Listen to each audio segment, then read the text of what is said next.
día, buenas tardes, buenas noches a todas las personas que están participando. Eh, bueno, yo tengo que comenzar también, por supuesto, agradeciendo a las hermanas escalabrinianas y a todos los organizadores de este evento preparatorio.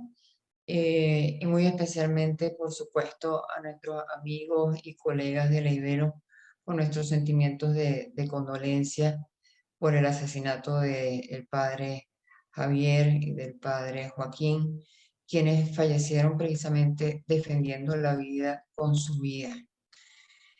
Mi presentación va a estar centrada en tres aspectos. Voy a comenzar con un panorama general de la situación de los flujos mixtos de población proveniente de Venezuela, que es mi área en la que me enfoco. En segundo lugar, voy a hacer un resumen de acciones desde la sociedad civil en los últimos años para ver un poco qué se ha hecho hasta ahora en materia de incidencia y luego, por último, examinar los retos y dificultades a futuro en estas acciones de incidencia, ¿no? En los últimos 5 años, el flujo de personas en la región varió significativamente, especialmente en la región andina. Venezuela pasó de ser un país receptor durante décadas a convertirse en el primer expulsor de población en todo el hemisferio occidental y el segundo a nivel mundial, antes de la crisis de Ucrania, que por supuesto ahora también significa otra gravísima emergencia, ¿no? Por otra parte, Colombia se convirtió en el principal receptor de población venezolana, sin dejar de ser expulsor de su propia población. Y Ecuador se mantuvo como un receptor de población colombiana, pero también llegó a ocupar el cuarto lugar como receptor de población venezolana en América del Sur. Todos los países receptores se caracterizan en nuestra región por estar al mismo tiempo inmersos en procesos muy complejos desde la perspectiva social. Hoy mismo tenemos el caso de Ecuador, donde la protesta social ya lleva varios días y se ha vivido situaciones complejas también en Perú, en Colombia, en Chile, lo que nos habla de una deuda social de los estados hacia su propia población. Y a eso se suma pues la necesidad de atender y dar respuesta a esta población que está llegando también a sus territorios. Desde 2015, la situación de Venezuela se encuadra en lo que se conoce como una emergencia humanitaria compleja. Tenemos un fenómeno que se expresa en lo que es el desplome, el colapso del sistema de salud, la pérdida de la soberanía alimentaria, con sus consecuencias en materia de acceso material y económico a los alimentos, el colapso de los servicios públicos, la hiperinflación y el incremento de la violencia delictiva y policial, todo lo cual ha generado pues un cuadro de violación masiva de los derechos humanos en el país. Los principales problemas que enfrenta la población y las personas con necesidad de protección internacional están relacionadas fundamentalmente en este momento con barreras de acceso que se evidencian o se manifiestan de varias maneras, ¿no? Primero, lo que tiene que ver con acceso al territorio, al procedimiento de refugio o de regularización de otro tipo, con suficiente información. Vimos como, por ejemplo, y creo que el tema de la suficiente información es importante para poder también avanzar en la incidencia. Vimos como, por ejemplo, recientemente Ecuador anunció una amnistía, sin embargo, a la población venezolana y sin embargo, no hay información en la página web de la presidencia de dónde sale el decreto, ni en la página del ministerio que tiene que ver con el tema migratorio. No hay información sobre los detalles de esta amnistía. Entonces hay este tipo de problemas de acceso al territorio y al procedimiento, pero sobre todo con suficiente información. Eso también, las limitaciones de acceso tienen que ver con una tendencia creciente a la imposición de visas a una población que no tiene ni siquiera un pasaporte porque el Estado no lo provee.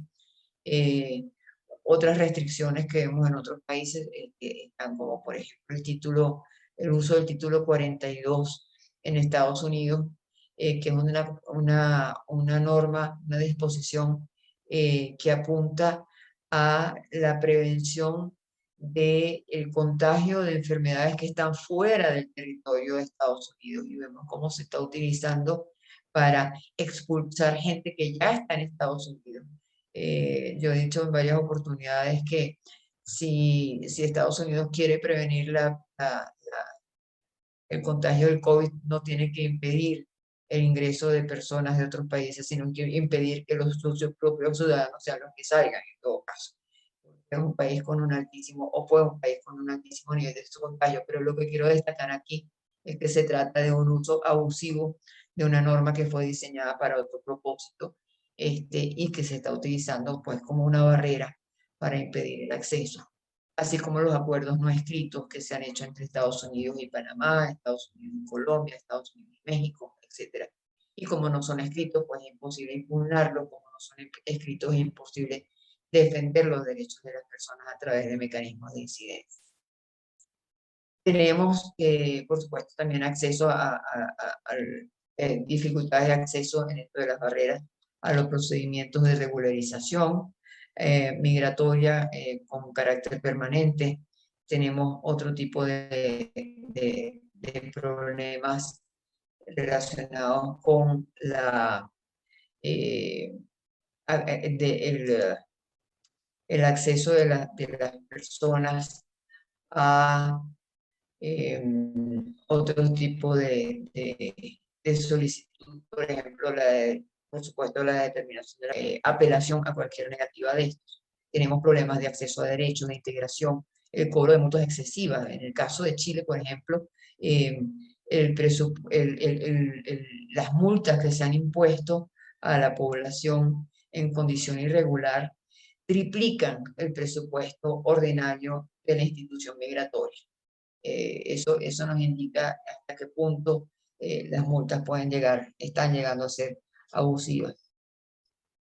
Tenemos problemas de protocolos diferenciados de atención a sectores como los relacionados con víctimas de trata y de violencia armada, violencia basada en género, mujeres embarazadas, niñez no acompañadas, personas con enfermedades catastróficas, ausencia de registros y el impacto, y aquí este es otro elemento que tiene mucho que ver con la incidencia, es decir, al no haber registro de quiénes son, dónde están, qué necesidades tienen las personas migrantes y refugiadas, es imposible que se puedan diseñar políticas públicas, ni de carácter general y mucho menos de carácter diferenciado.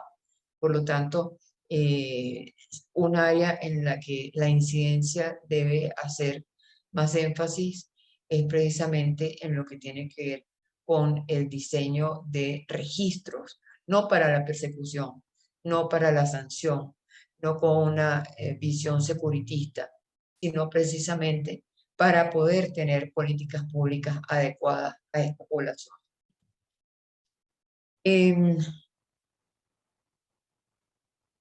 Hemos visto, pasando al segundo punto, cómo ha aumentado el trabajo en red en los últimos 5 años entre las organizaciones de diverso tipo que trabajan sobre los derechos de las personas migrantes y refugiadas. Esto es importante precisamente cuando las personas están en movimiento. Es decir, no basta un acompañamiento dentro de un territorio cuando, por ejemplo, tenemos todo un corredor que abarca desde la frontera de Cúcuta y Venezuela hasta Santiago de Chile, o por la zona amazónica, desde Brasil y siguiendo por Argentina y Uruguay o Paraguay, o desde la costa norte atlántica de Colombia, en Urabá, pasando por el Darién y terminando en la frontera norte de México. Entonces, en esos ámbitos, el trabajo de red se ha convertido todavía en algo más importante para poder darle acompañamiento a estas personas que están en movimiento de un país a otro. ¿Hay alguien con el micrófono encendido? Por favor, se lo pueden apagar, también para no molestar al intérprete. Gracias. Ha aumentado la incidencia en los espacios regionales. Creo que hoy mismo había una audiencia ante la Comisión Interamericana de Derechos Humanos sobre el tema del derecho a la nacionalidad de las personas migrantes. Esta incidencia viene de hace también aproximadamente unos 5 años con diferentes audiencias y diferentes pedidos ante la Comisión Interamericana, donde gracias a las organizaciones de la sociedad civil se ha avanzado en el establecimiento de estándares de protección para la población migrante y refugiada en el continente. eh, Espacios de incidencia ante la plataforma interagencial R4B, que fue diseñada por el secretario general de las Naciones Unidas para responder precisamente a las necesidades de la población venezolana. Pero, bueno, y hay otras donde lamentablemente la incidencia no ha sido posible. Son espacios que están allí, como por ejemplo el proceso de Quito o la Conferencia Regional de Migraciones. Ha aumentado el litigio estratégico y eso también como forma de incidencia es muy importante, ya que a veces se está logrando más avances desde la acción de los tribunales que desde la acción de las autoridades ejecutivas, de lo que es la administración central de los países o de lo que puede ser una gobernación o una alcaldía. Entonces, por vía del litigio estratégico se ha avanzado muchísimo en la posibilidad de lograr mejores estándares por país, y esto también está vinculado a la posibilidad incluso de colaboración de otras organizaciones en un litigio estratégico a través de haciéndose amigos curiae, amigos de la corte.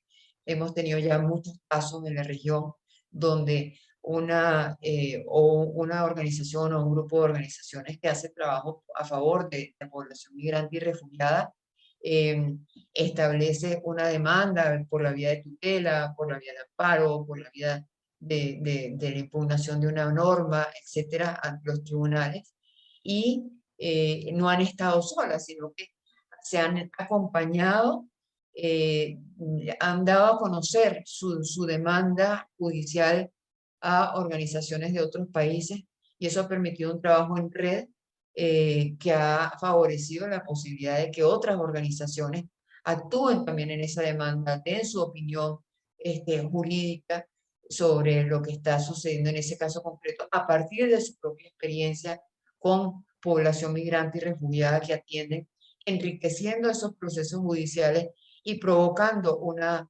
decisión, una sentencia favorable, una decisión favorable.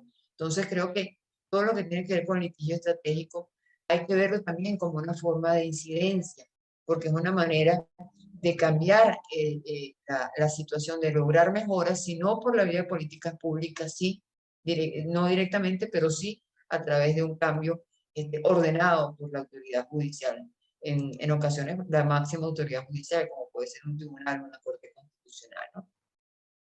Pero también ha aumentado la incidencia frente a los estados en la reforma de los marcos normativos. Y esto es muy necesario en algunos países porque, sobre todo lo que es América del Sur, nunca se vio eh, afectada por una cantidad tan grande de población en situación de movilidad, ¿ya? Entonces tenemos países donde sus legislaciones no estaban adaptadas a este tipo de situaciones. En el caso de Colombia, por ejemplo, la normativa se vino a adaptar el año pasado. Eh, lo mismo sucede en Ecuador, hace un par de años. Es decir, tenemos una serie de necesidades en lo que tiene que ver con las reformas y la adecuación de los marcos normativos, simplemente porque no existía antes una normativa, o porque la que existía no estaba planificada, no estaba programada en función de grandes flujos migratorios mixtos, sino en la llegada eventual, muy puntual y muy pequeña, poco significativa, de población procedente de países con más recursos, ¿no? Entonces, pero en todo caso, todo esto ha permitido avances parciales, pero ha habido avances en lo que ha tenido que ver con el tema de la regularización, tanto permanente como puntual, como temporal. Y la idea es ir pasando de lo temporal a lo permanente. Ha habido también avances en lo que tiene que ver con el acceso a derechos a través de la adecuación de las normas.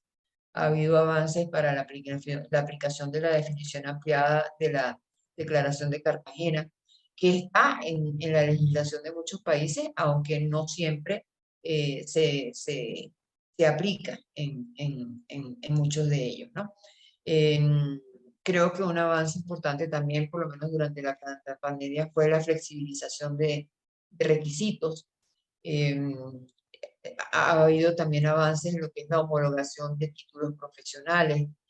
Todas son cuestiones que facilitan también la integración de la población y avances por la vía judicial a partir, como decíamos antes, de este uso del litigio estratégico en temas como la apostilla de documentos educativos en el caso de Colombia. También en el caso de Colombia hay importantes decisiones recientes contra la protección contra la trata de personas y se han sacado sentencias sobre lo que significa el debido proceso en casos de deportación. En Perú tenemos una decisión importante sobre el carácter, entre comillas, humanitario de las visas. En Ecuador hay una sentencia valiosa en cuanto al rechazo de la devolución en caliente de solicitantes de refugio o de migrantes. En Panamá, la Comisión Interamericana dictó una decisión también muy valiosa sobre la no devolución de personas con VIH. En fin, hay avances, como decíamos, por la vía del litigio estratégico, que están generando jurisprudencia, que están generando cambios en la forma de operar y que tenemos que verlos también como una forma de incidencia. Pero las tendencias restrictivas obviamente permanecen, los espacios de incidencia son pocos, los estados no abren consultas y hay que insistir en la necesidad de que lo hagan. Muchas veces los espacios de participación se abren, pero solamente para la ejecución, cuando se trata de interlocución con los estados, pero no se abren para la planificación y para la toma de decisiones. Así que las organizaciones de la sociedad civil son vistas solamente como ejecutoras, pero no como parte de una solución que comienza precisamente en la planificación, porque son los que están en primera línea, son las organizaciones de la sociedad civil las que están en el frente, atendiendo a las solicitudes, a las demandas y las necesidades de la población migrante y refugiada. Por lo tanto, el primer gran reto, y con esto empiezo la tercera parte de mi presentación, el primer gran reto de la incidencia es pelear por más espacios de incidencia, y luchar por la apertura de estos espacios donde seamos considerados como eh, portadores de insumos importantes para el establecimiento de políticas y para la toma de decisiones, y no solamente como ejecutores de soluciones puntuales y de emergencia, ¿ya? Entonces, creo que el punto de partida de la labor de incidencia está precisamente en la necesidad de persuadir a los gobiernos a que reconozcan a que las personas que están llegando a sus países son población con necesidades de protección internacional. Los países siguen teniendo una visión migratoria de estos flujos que están circulando por todo el continente, cuando en realidad no caen dentro de la categoría de un migrante ordinario, de un migrante regular. ¿Por qué? Bueno, porque no están saliendo de manera voluntaria de sus países, están saliendo con extremas carencias, están saliendo sin documentos, es decir, no pueden solicitar la protección de sus propios estados. Es decir, es todo lo contrario a lo que es la posición de un migrante que planifica su salida, que sale porque quiere, que tiene documentos para presentar en un puesto migratorio y que en caso de una dificultad tiene la posibilidad de acudir a la representación consular de su país en el país receptor. Entonces, eh, la primera gran labor de incidencia tiene que ver con eso, con que los estados entiendan que las personas que se están movilizando son personas con necesidad de protección internacional, no son migrantes. Y se le está pidiendo a los estados la protección que sus propios estados de origen les han negado, ¿no? Y esto, por supuesto, la respuesta que requiere esta población no se corresponde con los actuales parámetros burocráticos, por lo que como otra forma de incidencia urge impulsar una visión de protección con soluciones, como adelantaba anteriormente, soluciones duraderas, con apoyo de la cooperación internacional que pueda dar soluciones también que sean no solamente duraderas, sino flexibles, ¿ya? Dentro de lo que es la estructura institucional de los países receptores. ¿Y por qué es flexible? Precisamente porque si no son migrantes tradicionales, no se les puede exigir el mismo tipo de requisitos que se le exigen a un migrante que planifica su salida. Es decir, esta visión de la migración segura, ordenada, es inimaginable en el actual contexto de América Latina. Eso es un deber ser, una aspiración, pero no tiene nada que ver con lo que es la situación actual de las personas que están saliendo huyendo de una situación crítica dentro de sus países. La gente cuando huye no lo hace de manera ordenada, lo hace como puede.